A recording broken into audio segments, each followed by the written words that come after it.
Una, dos. Hola amigos, pues estamos nuevamente para presentar una semblanza de un libro que en particular le tengo yo mucho aprecio. Me refiero al libro El misterio de las catedrales del alquimista Fulcanelli. Este libro, como todos los libros, tienen una historia. Pues en lo particular yo lo tengo mucho aprecio porque me costó mucho trabajo conseguirlo. Antes de internet era muy difícil conseguir libros esotéricos, extraños, y en particular yo ya llevaba mucho tiempo buscando este libro, sobre todo cuando vi la película de Cronos. Ahí hacen mención a, a Fulcanelli, aunque pues es una película donde evidentemente Fulcanelli no escribió o no hizo ese libro de la invención de Cronos. Pero de antemano me llamó mucho la atención que se mencionara a Fulcanelli porque detrás de este personaje hay todo un mito. Muchos dicen que no existió, que es un seudónimo, que en realidad es una empresa, porque él tiene también, eh, digamos que la leyenda de que es un hombre que no ha muerto y que vivió muchos años. Pero en particular, les voy a contar una anécdota. Yo llevaba mucho tiempo buscándolo, no lo encontraba, me lo habían recomendado y les digo que no existía internet. Ahora es tal vez más fácil conseguirlo en PDF o en audiolibro tal vez, pero en aquel tiempo pues nos teníamos que andar por todas las bibliotecas esotéricas y buscando esta clase de libros raros. Y un día iba yo por un mercado ambulante y me topo con un señor que tenía una franela en el suelo y, y tenía tres libros. Los tres libros me interesaron y le digo al señor, ¿cuánto quiere por este libro? No, pues tanto por el otro. Le digo, oye, si me llevo los tres, ¿me hace un descuento? Me dijo, sí. Pero de repente el señor vio que yo tenía cierta fascinación por esos temas y me dijo, mire, si quiere, aquí tengo una caja, allá hay más libros. Y la abro yo y empiezo a buscar y en efecto todos los libros que estaban dentro de la caja eran raros y eran difíciles de conseguir. Pero de repente me topo con este libro que lo andaba yo buscando. Y yo creo él me vio la emoción y le dije, oye, ¿y por este? Y me dio un precio muy elevado. Equivalía a los otros tres libros que iba yo a comprar. Pero yo dije, no voy a dejar pasar la oportunidad y me lo voy a llevar, aunque esté. Ya no me llevé los otros tres, me llevé este. Pero me dio mucha curiosidad, porque le digo, oye, ¿por qué si tienes estos libros tan fantásticos, por qué nada más estás exhibiendo tres? Y no me supo dar una respuesta. Pues la cosa está que yo me adquirí el libro. Pero, ¿por qué les cuento esta anécdota? Porque cuando ustedes vayan a comprar algo, no demuestren esa emoción, porque el vendedor se va a aprovechar si no te ha dado el precio para darte un precio muy elevado, que fue lo que me hicieron a mí. Pero yo no podía dejar pasar esa oportunidad de tener ese libro entre mis manos.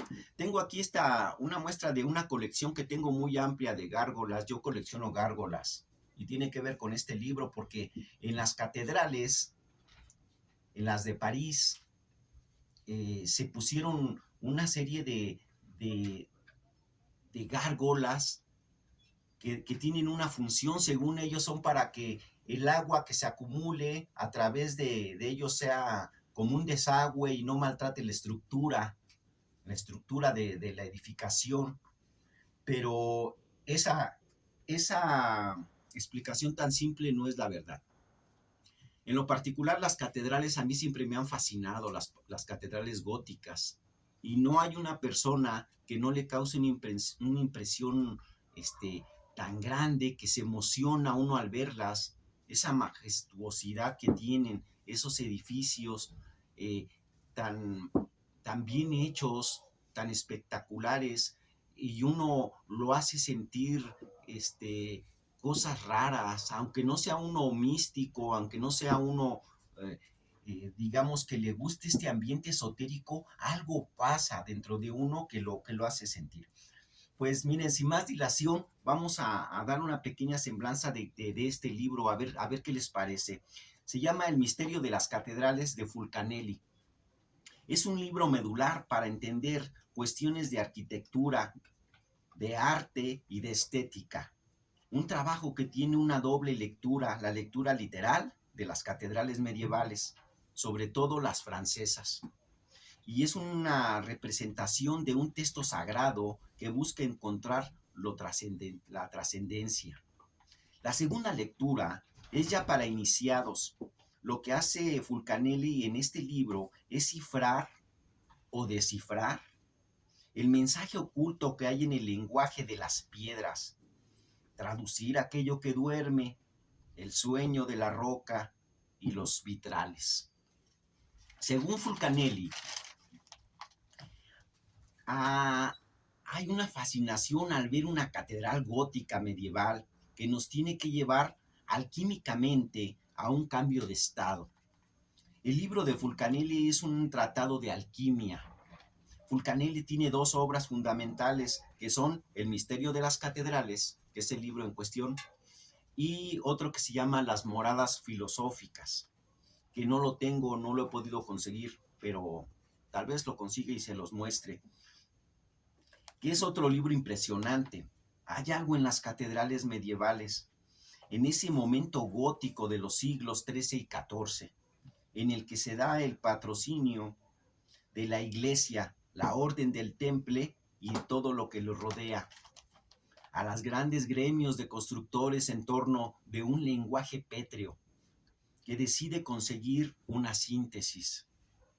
En el siglo XIX, John Ruskin escribió la Biblia de Amen's, a lo que significan arquitectónicamente las grandes catedrales góticas. Y la respuesta podría ser, no es solo un mensaje gótico, sino fundamentalmente un mensaje hermético, el que encierran las catedrales, que es la obra de Fulcanelli. Es una síntesis de la tradición egipcia y caldea. Ya en la Edad Media logra una madurez tal que se le considera ciencia sagrada. La teurgia, que ya en los neoplatónicos ya estaba presente, la alquimia llevada a su extremo. Las catedrales católicas, enormes y bellas, construidas en lugares insólitos, por ejemplo, Chartres. Chartres es un poblado que entra en entero en la catedral. ¿Por qué? ¿Por qué construir estas obras de semejante magnificencia? ¿Por qué la respuesta que podemos dar es porque en ellas hay un mensaje cifrado? Nostradamus es otra catedral, la catedral de Notre-Dame, es otro ejemplo, o la iglesia de Champchevrier en París. La disposición de las catedrales es un mapa esotérico, al igual que lo es el Camino de Santiago, que es un camino iniciático como el de Compostela. ¿Qué significa Campos Estela? Eso significa Compostela. Todas estas están organizadas de tal manera que revelan un lenguaje hermético. Pues bien, leamos esta frase del libro. Ven ahora lo más grave, mientras la francmasonería busca continuamente la palabra perdida, o sea, el cuervo undimin, la Iglesia Universal, la catholique, que posee este verso, está en camino de abandonarlo en el ecumenismo del diablo. Nada justifica esta falta imperdonable como la temorosa obediencia de cierto del clero, tan a menudo ignorante, al falaz impulso que se dice progresivo de fuerzas ocultas que solo se proponen destruir la obra. Pedro, el ritual mágico de la misa latina, profundamente trastornado, ha perdido su valor y actualmente marcha de acuerdo con el sombrero flexible y el traje de la adoptan los clérigos felices, con el disfraz en promente etapa hacia la evolución del celibato filosófico. Fíjense, aquí hace referencia al celibato no el carnal. Es un celibato filosófico, como que la iglesia se peleó con la filosofía. En ese afán de reduccionista, de querer explicar por medio de las cosas angelicales o cléricas, se olvidó del contenido real que encierra una catedral. ¿Quién el ocultista, los maestros de la arquitectura sagrada o los simplistas ceremoniales? O sea, ocultista a la inversa. La magia, el rito en latín, hay un misterio ahí, un misterio en el vulgo, el pueblo no puede comprender, o en todo caso repite, sigue como un ritual. Miren un misterio, es como la línea del horizonte, mientras más se acerca a él, cuanto más quiere desentrañar, más justamente se oculta, porque es un medio, no es un fin. En cambio, trasladar o traducir al lenguaje conocido un ritual mistérico termina ocultando justamente la esencia, o sea, es un ocultismo a la inversa. Es ocultar el misterio a través de mostrarlo, lo que pasa en el templo expiatorio de León, Guanajuato. Fíjense, ¿por qué hago mención a esta catedral que está aquí en León, Guanajuato? Aquí hay una catedral gótica en el centro de León, en el que la gente ya perdió esa capacidad de asombro. Y si ustedes tienen la suerte o la buscan por internet, es impresionante que una catedral gótica esté en un lugar que no corresponde. Y la gente va ahí y ya no siente nada. La gente que ya vive aquí ya no siente nada al verla. No se da cuenta de la majestuosidad, de lo que representan esos vitrales, esos pórticos y qué lenguaje oculto hay tras esta arquitectura sagrada. La gente la ve como si fuera una iglesia común. A mí me molesta ver la gente displicente que no tiene ese asombro, que no se cuestiona, pues se ha perdido la capacidad, al menos en esta iglesia que les pongo, gótica, que dejó de ser sagrada. Ya no es sagrada, ya es una cosa vulgar. Lo que pasa en el templo expiatorio de León, Guanajuato, es lo que acabo de exponer. Allan Poe decía, la manera de ocultar algo es mostrárselo a todo el mundo. Si tú quieres esconder algo, ponlo donde lo vean. Va a pasar desapercibido, según Allan Poe. En el capítulo 6 del libro, Fulcanelli plantea el problema del término gótico. Algunos pretendieron equivocadamente que provenía de los godos, antiguo pueblo de Germania. Otros creyeron que se le llamaba así a esta forma de arte cuya originalidad y cuya extraordinaria singularidad era motivo de escándalo en los siglos XVII y XVIII. En son de la burla, dándole el sentido de bárbaro. Tal es la opinión de la escuela clásica, la de los principios decadentes del Renacimiento. Empero, la expresión arte gótico, a pesar de los esfuerzos de la academia para sustituirla por la del arte ojival, existe aquí un motivo oscuro que hubiera debido a hacer reflexionar a nuestros lingüistas, siempre al acecho de la etimología. Todo lo quieren decir que significa etimológicamente, pero hay cosas trascendentes que van más allá. La explicación debe buscarse en el origen cabalístico de la palabra, más que en su raíz literal. Fijaos, la semejanza que existe entre gótico y goético. Mágico, pensaron que hay una relación estrecha entre el arte gótico y el arte goético mágico.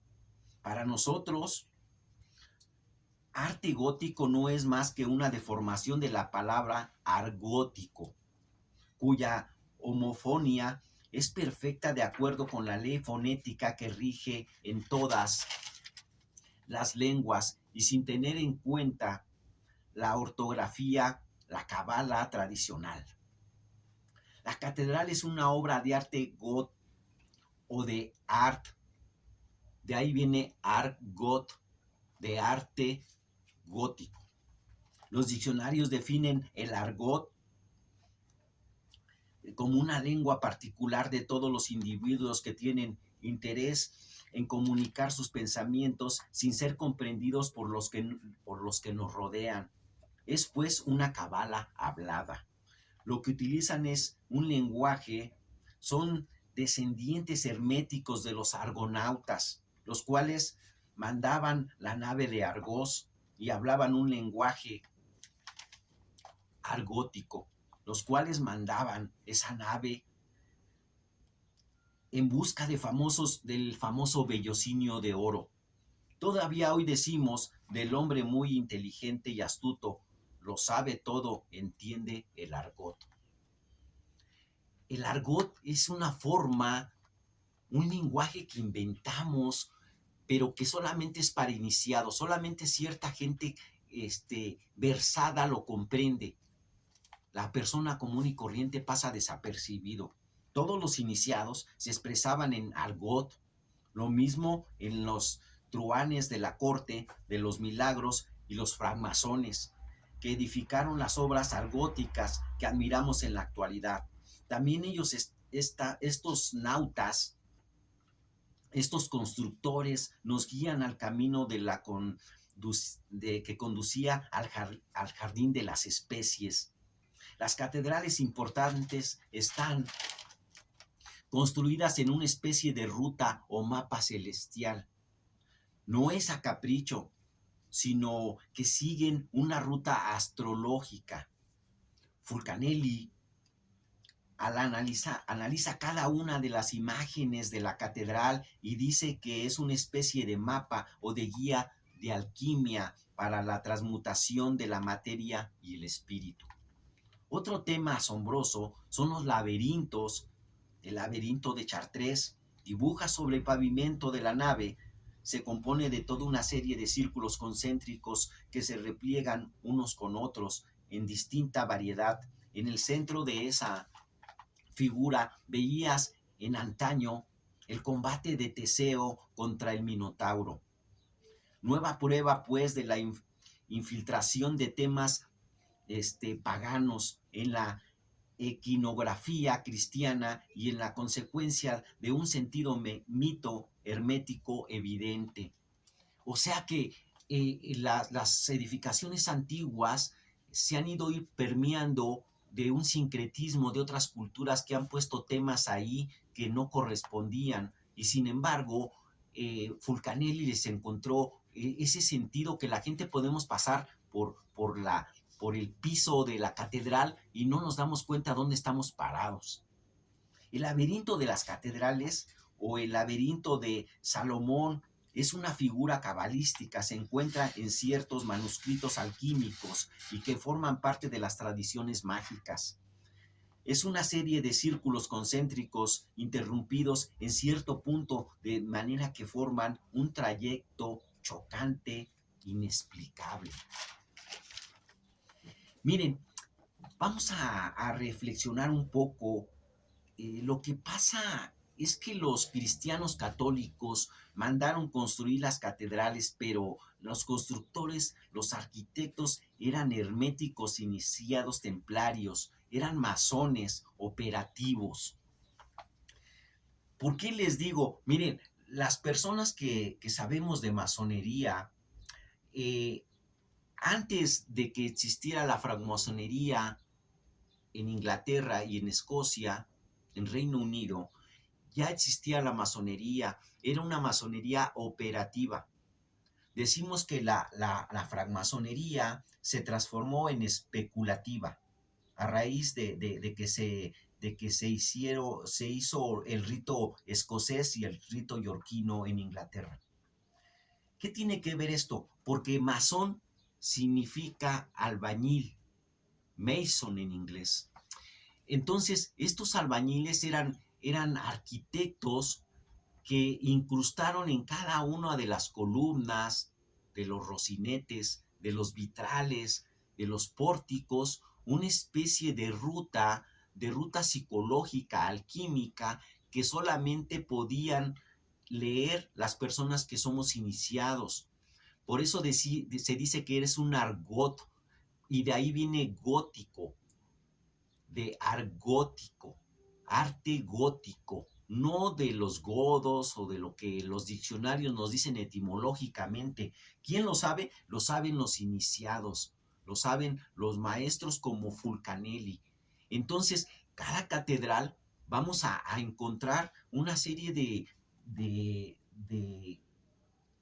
guía y de mapa intelectual que nos lleva a un estado místico donde ese lenguaje pétreo, ese lenguaje solamente lo comprende las personas que han estudiado esa forma de geometría sagrada. Todos los arquitectos deberían de leer este libro. De hecho, creo que lo hacen porque ahí explica cómo hacer un templo. No era nada más poner paredes a lo tonto o poner adornos. Todo tiene un significado. Todo ahí tiene un significado. Es un lenguaje incomprendido para el profano. Entonces, cuando ustedes leen este libro, se quedan fascinados porque Fulcanelli nos explica en un lenguaje que tiene él poético, nos explica cómo ir identificando, porque sí, en verdad nos vamos a admirar, sobre todo los templos, las iglesias góticas que están en Europa, las que comprendieron el siglo XIV y XV. Son impresionantes. Pasa el tiempo y no dejamos de admirarnos. Fíjense que la leyenda de las gárgolas que pusimos al inicio, se pusieron después. Unos dicen que era una especie para que la gente se espantara y pensaban que los demonios estaban afuera y que entrando a la catedral iban a tener protección. Pero para los alquimistas, para los hombres que nos gusta el esoterismo, sabemos que una gárgola representa más que eso. Son los guardianes de la sabiduría, pero no de toda sabiduría, son los guardianes del argot.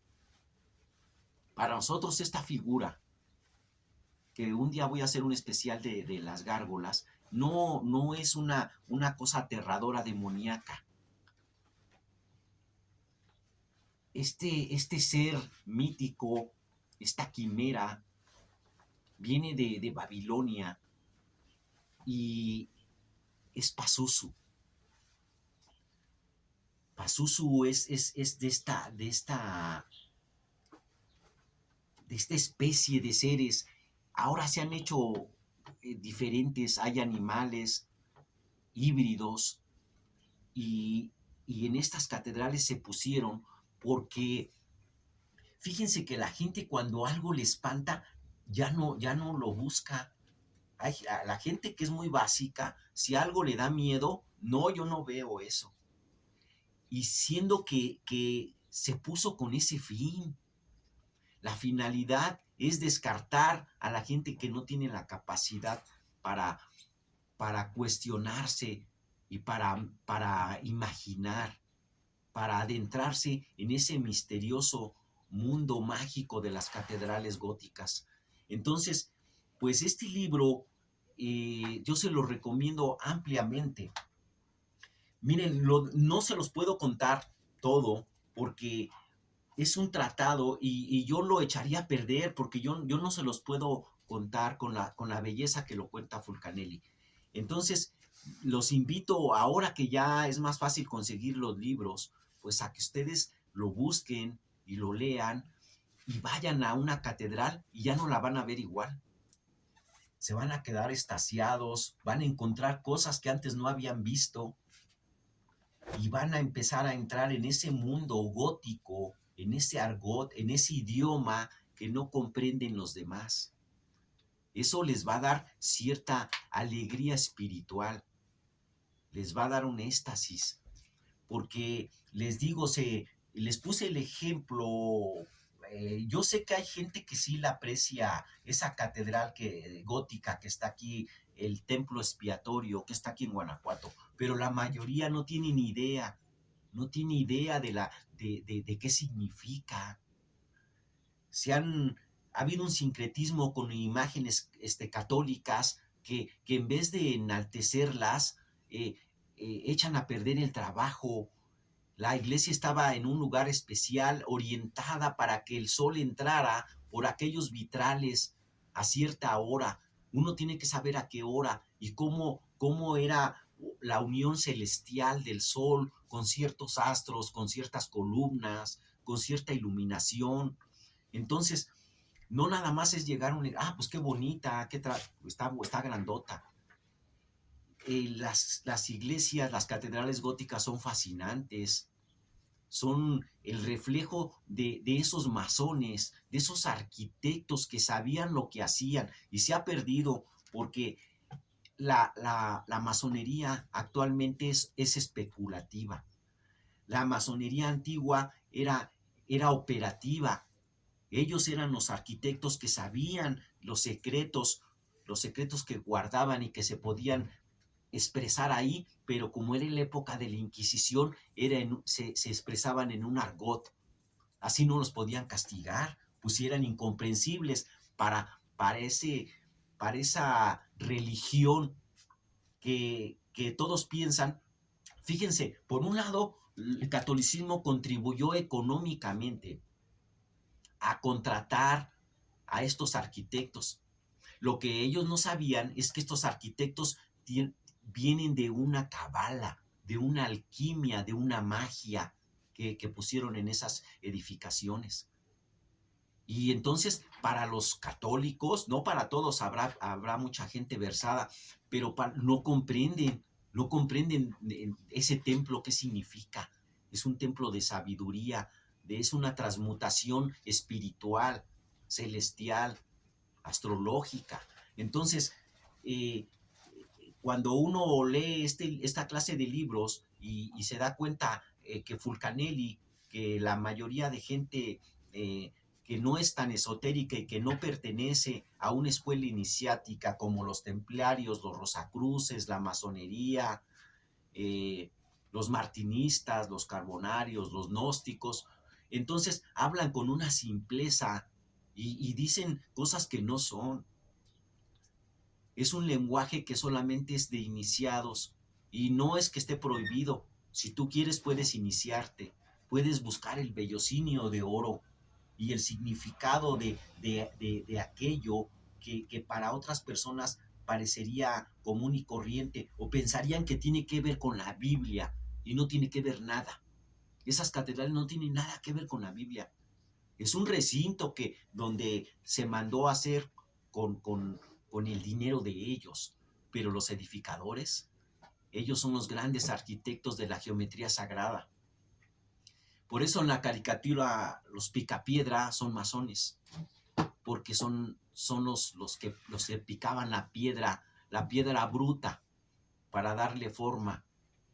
Pues es uno de los preceptos masónicos que se les da en primer grado, muy exquisito, por lo cual es un libro obligado para todas las personas que nos gusta la masonería y todas las escuelas iniciáticas. Pues espero les haya interesado este libro y como siempre digo, yo tuve ocasión de pequeño de de oír a una persona que nos contaba los libros.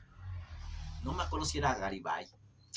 Tenía unas cápsulas donde él tenía su biblioteca llena de libros desordenados y fumando un puro con el entrecejo fruncido, como enojado, pero nos contaba un pedacito de un libro y nos daba ganas de irlo a conseguir. Pues yo no pretendo llegar a tanto, pero ojalá con mi pequeña explicación los haya, los pueda persuadir a que busquen este grandioso libro, Los misterios de las catedrales del gran Fulcanelli, que en otra ocasión vamos a hacer un especial de la biografía y vamos a ver si es cierto que existe ese personaje, si existió o solamente es un mito y un seudónimo. Por el momento es todo. Muchas gracias y nos vemos en otro capítulo que espero les guste. Muy amables. Gracias.